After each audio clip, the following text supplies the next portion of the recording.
বহু বছর পরে গ্রামের বাড়িতে গিয়েছিলাম। একদম গিয়েছিলাম আজ থেকে কত বছর আগে আমার চাচ্চু মারা যাওয়ার সময়। তো দীর্ঘ বছর পরে আবার গেলাম আমার চাচি মারা যাওয়ার সময়। আসলে কি বলবো, এত কষ্ট লাগে। আমার চাচাও খুব অল্প বয়সে মারা গিয়েছিল, তো আমার চাচি খুব অল্প বয়সেই বিধবা হয়েছিল। এত বছর সে এখন ছিল স্বামী ছাড়া, এখন সেও বিদায় নিল। আমাদের ফ্যামিলিটা এরকম, আমাদের ফ্যামিলিতে আমাদের চাচি যেমন, ফুপু যেমন, মা যেমন, সবাই আমাদের কাছে একই রকম।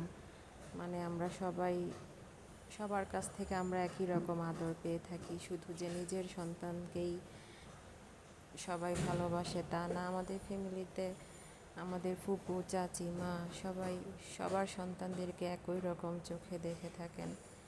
তাই আমরা একজনকে হারালে আমরা মনে হয় আমাদের খুব কাছের কেউ, সত্যিই কাছের কেউই তো মারা গেল।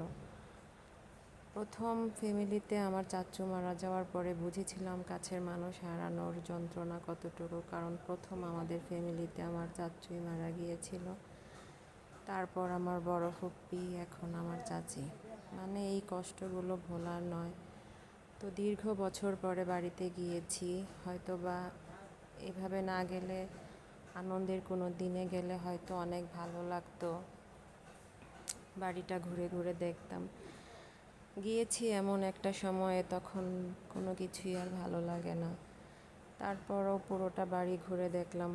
মানুষ যেখানেই থাকুক, এটাই তো তার শেষ ঠিকানা।